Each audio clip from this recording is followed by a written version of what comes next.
Hello, hello. I'm going to read the amended criminal complaint for Katrina Baur. She is the mother of 3-year-old elijahvue who went missing while in Two Rivers, Wisconsin in February. On the elijahvue playlist, you will find the documents from um, Jesse Ving. So we'll just get into it. She is charged first with count 1, chronic neglect of a child. Specified harm did not occur. Party to a crime. Let's see. And I do upload all of these documents into Patreon as well. The above-named defendant between February 12th, 2024 and February 18th, 2024 in the city of Two Rivers, Manitowoc County, Wisconsin, as party to a crime, being a person responsible for the welfare of a child, victim child 1, date of birth August 2020, through her action for reasons other than poverty, negligently failed to provide necessary care as to endanger the physical, mental, or emotional health of the child. This would be a Class H felony, and upon conviction may be fined not more than $10,000 or imprisoned not more than 6 years or both. Count 2, obstructing an officer. On or about Tuesday, February 20th, in the city of Two Rivers, she knowingly obstructed an officer while such officer was doing an act in an official capacity and with lawful authority. Obstructed officers, contrary to Section 946.41, subsection 1, and 939.51, subsection 3A, a Class A misdemeanor, and upon conviction may be fined not more than $10,000 or imprisoned for not more than 9 months or both. Count 3, obstructing an officer. Same penalty. Count 4, neglecting a child. Specified harm did not occur. On or about Wednesday, February 14th, in Two Rivers, being a person responsible for the welfare of a child, victim child 2, date of birth May 2017, through her action for reasons other than poverty, did negligently fail to provide necessary care so as to seriously endanger the physical, mental, or emotional health of the child. Probable cause. On February 20th, the Two Rivers Police Department was notified by dispatch that Jesse Vang called 911 at 10:59 a.m., reporting that he was babysitting a 3-year-old child victim, that while watching the victim, he fell asleep. He woke up and the child was missing. They then went, over to Vang's house, and they were unsuccessful in locating the victim child 1. He went on to explain that he was in a relationship with Katrina, that he was helping Katrina correct the victim child 1's bad behaviors. He also mentioned that he had an autistic teenage son, and he had helped his son get on the bus around 7:30 in the morning, and that victim child 1 was still asleep after he took his son out to the bus. He woke the child, victim 1, up at 8 o'clock, brought him in the bedroom with him. He shut the door, he fell asleep, woke up at 11 and found the victim child 1 was gone. He then called 911 to report the victim child 1 missing.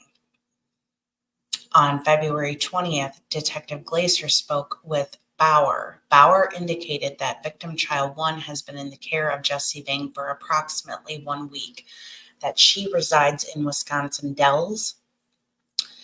She dropped off the victim with Jesse Vang in Fond du Lac on February 12th. She intended to pick the child up on February 23rd. On February 20th, DCI agent Neil Lofi did speak with Katrina Baur and denied she was in the Manitowoc County area on February 16th and 17th. Detective Klumpian is aware that pursuant to search warrants, law enforcement did conduct forensic extractions on Jesse and Katrina's phones, and that the information they obtained contradicted her statements that she was not in the area on February 16th and 17th. Law enforcement located messages from Vang to Baur at 6:39 p.m. and 6:49 p.m. February 17th, where Vang tells Baur that he is angry that victim child 1 overfilled his diaper with poop and pee, and that Vang gave the victim child 1 a cold shower.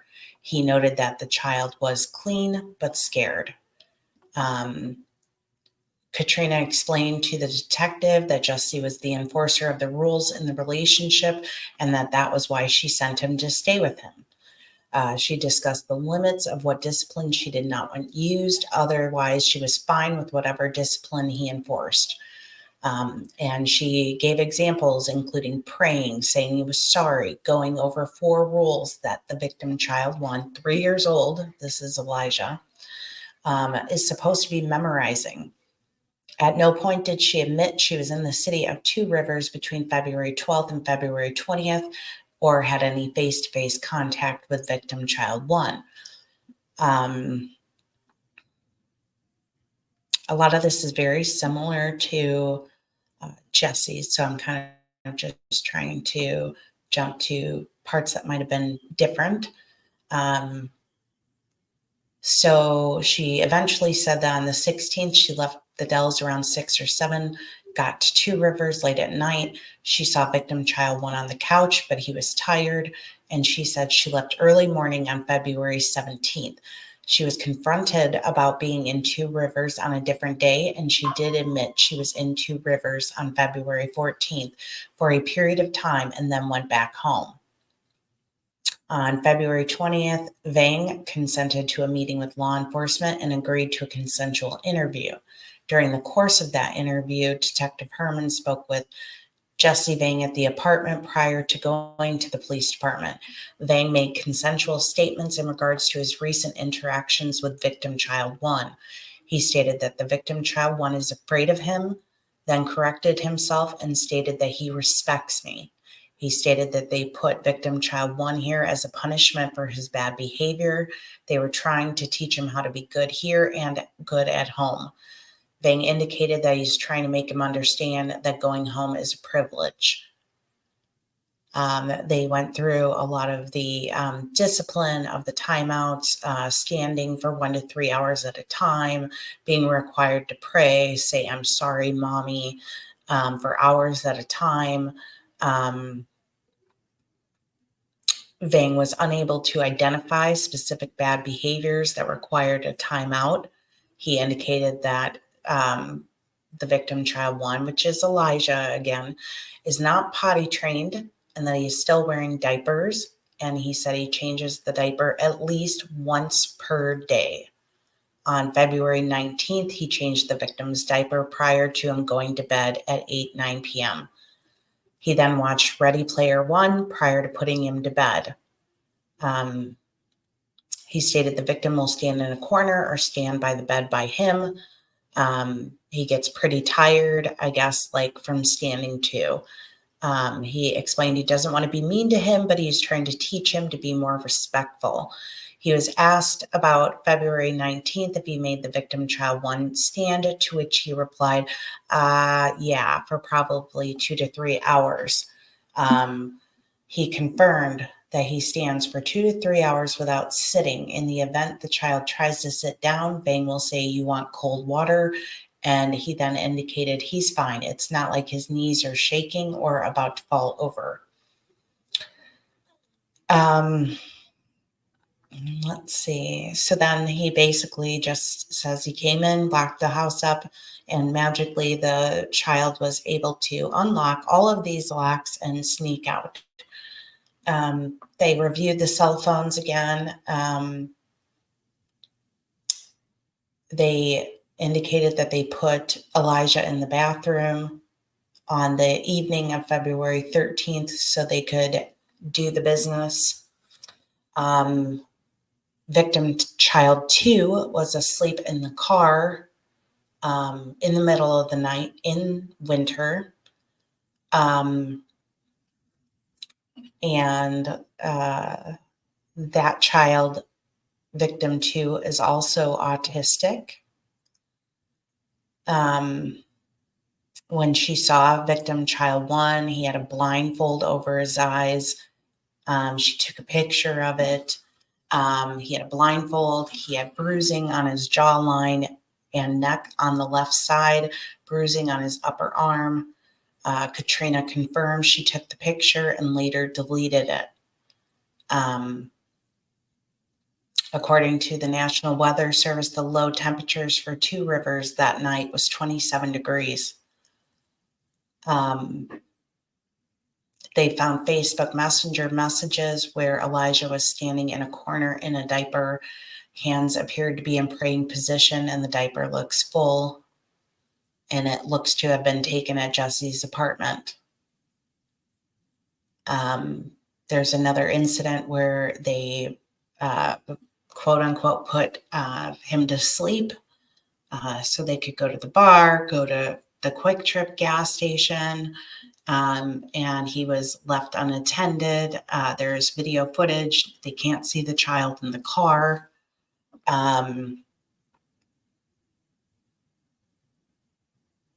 Let's see.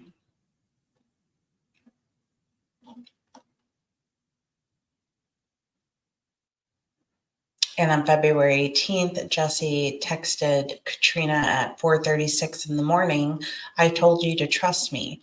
I'm going to make sure he hates me and hates being here." And she said, "I don't want him to hate you, just fear you. It's okay," he said. "Someone has to be the bad person. I know, but either way, he can fear you and respect you. He did fear me, but he didn't respect me. Now I'm making him respect me." Again, we are talking about a 3-year-old little boy who, was put through this. Police have been very clear that there is no evidence that he was abducted from the home. They do not believe that he wandered out. They did discover his blanket. And let's see. How far into the search? Let's see. So he was reported missing on the 20th of February. I'm trying to see what the date was that they found the blanket.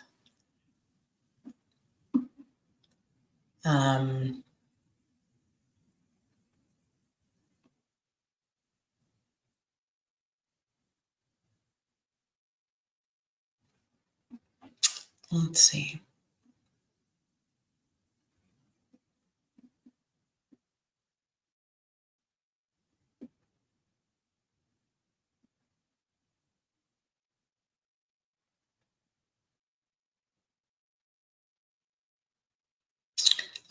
March 4th was when they released a photo of a beige 1997 Nissan Altima asking for help in tracking its movements.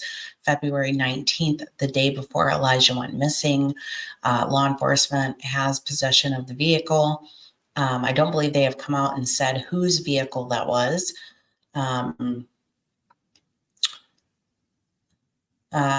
14th, the judge ruled Ms. Baur was to go to trial. Mr. Bang requested a speedy trial. March 18th, police found the blanket 3.7 miles away from where Elijah was reported missing. And that was when the search was entering its 5th week. So they found that. And they were, again, pleading with the public to try to figure out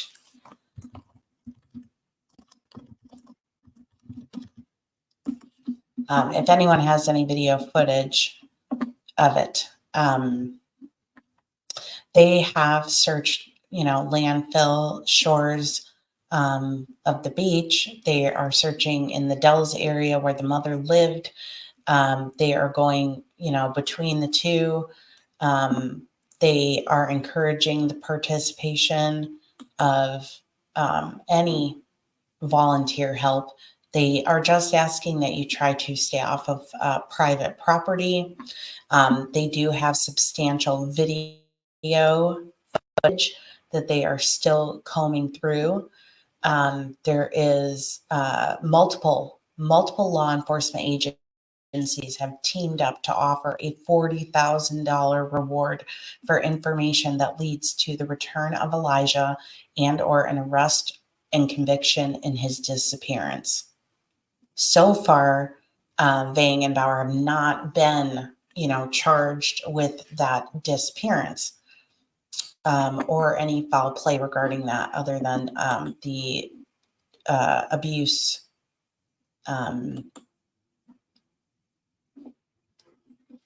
And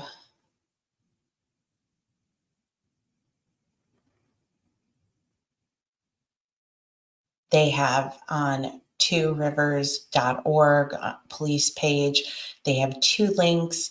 One is for the elijahvue reward fund, and one is for the elijahvue search and investigation donation. Regarding the reward fund, if they're unable to use the reward money, it will be repurposed to the search efforts in locating Elijah unless otherwise requested by the donor. Regarding the other donation link, funds will be used to help cover the cost of food, water, and supplies related to additionally doing that. So those have both been set up, and they are asking for any and all assistance to keep the efforts going. I will paste the two links in the chat or the comment section of this video for these two different donation links. And these are going right through the city of Two Rivers. These are not going to, a private family member, to be clear. And the search continues. I hope to do a search myself on Memorial Weekend, leaning towards Sunday or Monday, depending on the availability of others that may wish to participate. If you are able to get into kind of southeast portion of Wisconsin that weekend and you wish to participate, please email me at stopthemadnessinfo@gmail.com. So the first one is the elijahvue Reward Fund. So I'm going to make sure that these are pasted in the comments in case you want to help in some way. And we will continue to do everything we can to help locate Elijah. They are working extremely hard between the investigation and the search efforts. Again, sweet 3-year-old. It's just heartbreaking. So we just need to continue to spread awareness. If we are being told the truth, then they are saying, what was he last wearing? Did I close that link? Yep. Okay, hang on.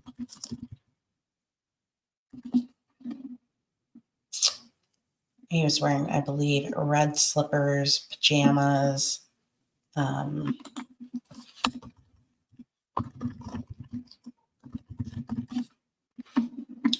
They found the blanket, as I said. It was a red and white blanket.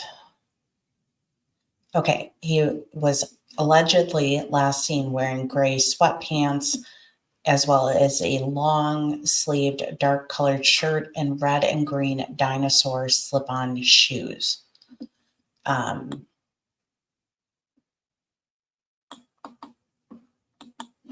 So that's what we have there. So again, if you are interested, I will put the links for donations in the comment section of this video. And if you're able to contribute, I'm sure they would greatly appreciate it. And we will continue to do everything we can to help find Elijah. Thank you so much for tuning in. And if you are looking for all of the documents that I read on Jesse Bang and some of the video, that is in the playlist for under the elijahvue